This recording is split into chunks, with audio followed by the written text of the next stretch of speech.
この映像は14歳の少女が経験したあまりにも悲惨ないじめの記録である。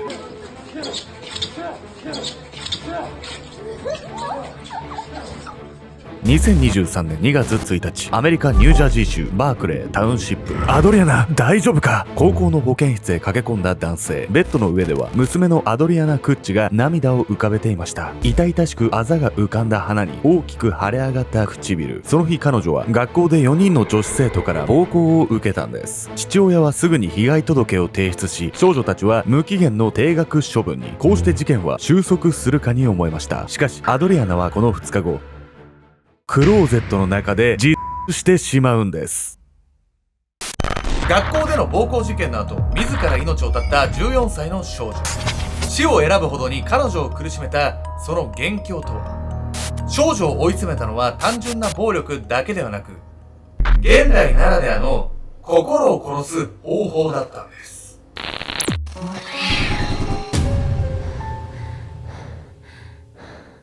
おそすけんちゃんです。いや、みやみこんです。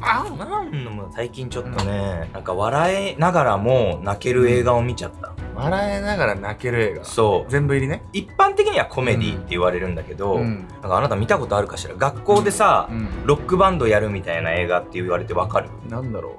軽音？いや、まあそりゃそうだけど、軽音が笑えるかどうかは知らないんだけど。さ、アイルランドの映画じゃない？違う。なんかイギリスかなんか。違う。答えを言っちゃうと、スクールオブロックってあんた見たことある？だからそれだよ。あ、そうなの？私が知らん方が知らなかった。みたいなやつでしょ。あ、違うや、それ、俺、歌だけだったよ。何なのこの会話。違う、俺合ってんだよ。だから、合ってはいるのね。イギリスっぽいやつらのやつでしょ。最初、メイクとかして学校行ったら怒られてさ、校門の前に女の人が一人待ってるやつでしょ。違う。スクールオブロックでしょ。絶対合ってるよ。海外の映画のやつでしょ。で、なんか高校生のやつでしょ。いや、高校生じゃない。小学生から。俺何と間違えたの？やっと噛み合った。何と間違えたの？いや、私は知りません。そっちはちょっと調べてみます、また。でも、それすごい笑いながら泣けたから、みんなにも見てほしいなと思って。あれ面白いね。あれめちゃくちゃ面白かった。ネットフリックスで見れた。しかも2ヶ月前ぐらい見た俺。あ、そうなの？私とあなた同じものがおすすめされてる？もしかして。いや、絶対違う。今回は少しセンシティブなんですけれども、アメリカで起こったいじめによる自殺の事件をご紹介します。すごい日々考えさせられてる重いテーマよね。もう日本でもたびたび話題に上がってるし、本当に社会全体で考えていかなきゃいけない問題よね。まあなんかね、この事件はね、いじめ自体もね、なんかまあ悲しいことじゃないですか。純粋にね。ただそもそもね、それを生み出した学校の環境っていうのも、本当にやばいんじゃないかなっていうような事件なんですよ。まあね、この動画をね、見ているね、皆さんもね、小中高とね、学校行ってたら、なんか、まあ高校とかないかもしれないけど、なんかいじめとかってさ、なんか周りであったりとかするじゃないですか。それをね、傍観者でいるのか、なんかこう仲裁するのかとかね、はたまたね、被害者の方とか、よくないですけど、加害者だったって人もいるかもしれないですけど、何がね、いじめの原因だったのか、まあそれをね、ちゃんと考えながらね、この動画見ると、この動画我々がこう、作った意味もあるのかなと思うんで、しっかりね、そういったことを考えつつ、お子さんいる場合はね、ちゃんとお子さんにもそういう考えを伝えつつね、最後は前向きに世の中のことを捉えられるように考えるきっかけになればなと思います。そしてこの事件は同じ学校の女子生徒たちに目をつけられた14歳の少女が激しい暴行を伴ういじめを受けるところから始まっていくんです。唐突な崩壊。2023年2月1日、アメリカ・ニュージャージー州バークレータウンシップ。午前11時頃、セントラルリージョナル高校の廊下には並んで歩く一組の男女が。14歳のアドリアナ・クッチとそのボーイフレンドです。放課後またスケボーやりに行こうよ。金髪を長く伸ばしたアドリアナはスケボーで遊んだり、父親のバイクに乗せてもらうのが好きなボーイッシュな少女。それでいて動物が好きだったり、困っている人を放っておけなかったりと、優しい性分の持ち主でもありました。休み時間、ボーイフレンドと楽しげに会話を交わしていたアドリアナ。そんな平穏なひとときは一瞬にして崩れ去るんです。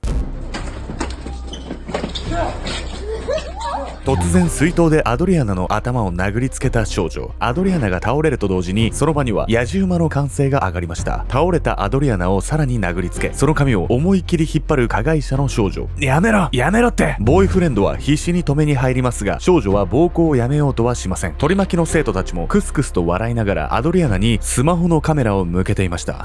マジで誰も止めようとしてなくない？廊下で暴力が行われてて、歓声まで上がるってもう異常すぎるわよ。まあなんかいじめってさ、ね、なんか日本のイメージだとなんか先生とかさ、うん他の人に隠れて、なんか当事者同士で陰湿にやるね、隠れてやるイメージあるんですけど、こんな学校で堂々とやれるもんなんだっていう、まあそんななんか文化っていうとあれですけど、なんかその違いに驚きっすよね、これ。その後も女子生徒4人は執拗に暴行を続け、教師が駆けつけた際にはアドリアナは意識を失っている状態。保健室を訪れた父親は全身あざだらけで唇が大きく腫れ上がった彼女を前に思わず青ざめます。これは立派な傷害事件だぞ。父親のマイクはアドリアナを病院へ連れて行った後、すぐに警察に被害届を提出。彼女を襲った女子生徒4人は無期限の停学処分となったんです。アドリアナはひどい怪我を負ったものの、父親の働きかけで事態はひとまず一見落着したように思えました。翌日アドリアナは学校を休みましたが、父マイクは傷ついた彼女を気にかけ、2人でファストフード店へ。好物のチキンクリスピーサンドを買ってもらったアドリアナは嬉しそうにしており、すっかり落ち着いたように見えていたんです。しかしその翌朝、自宅1階のアドリアナの部屋へ彼女を起こしに行った際、大きな悲鳴を上げた母親。父マイクがその部屋へ駆けつけると、アドリアナはクローゼットの中で死んでいたんです。アドリアナ、どうしてアドリアナ。父マイクは悲痛に呼びかけますが、アドリアナが返事をすることはありません。彼女は父親に買ってもらったばかりのお気に入りのジャケットを着た状態で、すでに冷たくなっていました。ちょっと辛すぎる。アドリアナはなんか大丈夫そうに一見見えてたんだけど、やっぱり相当な傷を心に負ってたのかもしれないわね。アドリアナがね、自ら命を絶ってしまったのは、少女たちのね、暴行事件だけが原因ではなかったんです。実は事件の後、父親のね、目の届かないところで、彼女の心をね、蝕むようなことがあったんです。逃げ場のない地獄。アドリアナ、辛かったんだね。力になりたかった。アドリアナの訃報が告げられた後、悲しそうにうなだれていたその少女は、アドリアナの親友、ヘイル・エンゲッサー。彼女は1ヶ月前に転校して、アドリアナと違う学校へ通っていましたが、以降も2人は頻繁に会っていたんです。そしてヘイルは、アドリアナが追い詰められた理由が、暴行事件そのものとはまた別のところにあると気がついていたんです。アドリアナを死に追いやったもの、それは、SNS でした。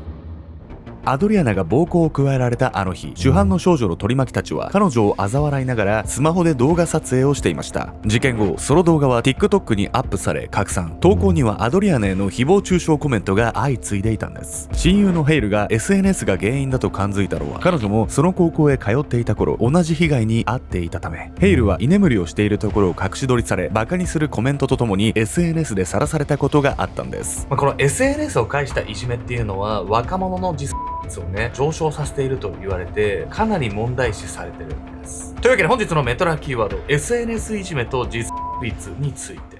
SNS 上で特定の相手の誹謗中傷を行ったり、画像や個人情報を流出させたりする SNS いじめ。匿名性の高さから不特定多数が加担しやすい点。ネット上で常に情報が流されるため逃げ場がない点から、被害者が深刻なダメージを負うケースが多いんです。アメリカの統計では2007年から2017年にかけて10歳から24歳の自殺率が 56% も上昇したといいます。スマホや SNS が普及し始めたのは2010年前後。SNS いじめの横行も自殺上昇の一因だと考えられるんです。アドリアナに対して行われた SNS いじめは凄まじく、単に投稿にコメントするだけではなく、動画をスクリーンショットに収めて本人に直接送るようなものも。匿名で多数の人間にからかわれた彼女の精神的ショックは計り知れず、その結果自ら死を選んでしまったと考えられるんです。親友のヘイル曰く、アドリアナはいじめられていてもそのことを決して表には見せなかったと言います。アドリアナは以前からいじめられていましたが、ずっと誰にも相談せずに一人で耐えていたんです。暴行事件をきっかけに SNS いじめが始まったことで、そうやって一人で耐えていた彼女も限界を迎えてしまったのでしょう。確かに SNS でさらされたらダメージ大きくなるってのはわかるんだけど、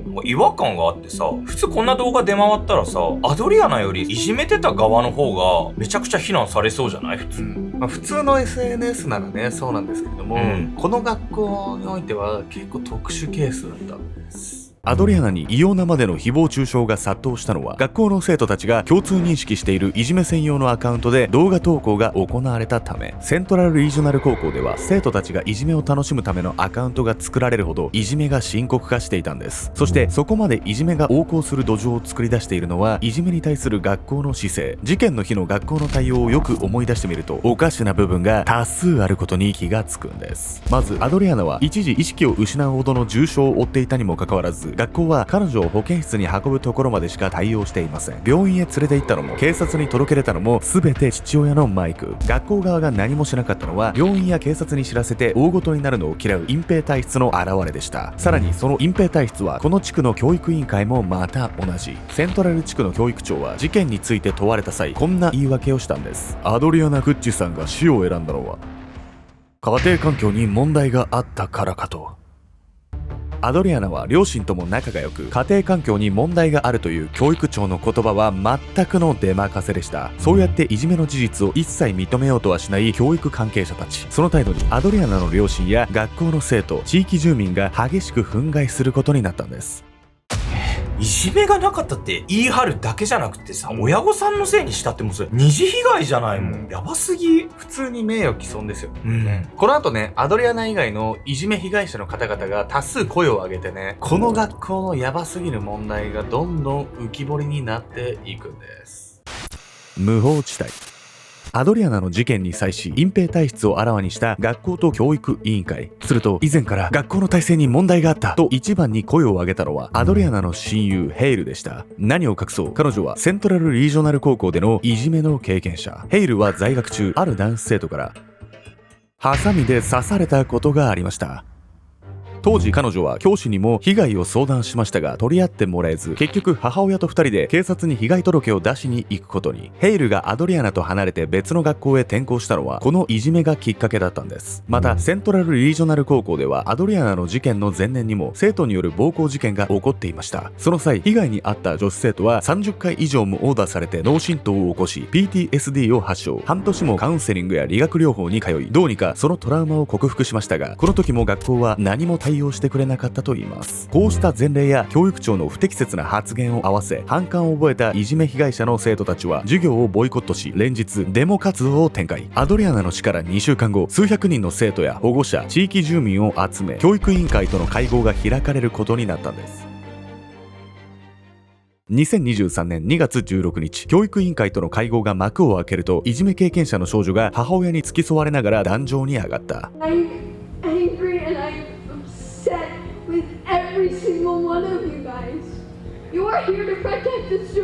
涙を流し訴える少女の声は静まり返った会場に重く響いた。亡くなったアドリアナと同じように彼女の学校生活もまた苦痛に満ちたものだったのだろう。そしてこの日、会場にはアドリアナの親友ヘイルの姿も。続けてヘイルが壇上へ上がると、彼女は教育委員会の面々を睨みつけるようにして語った。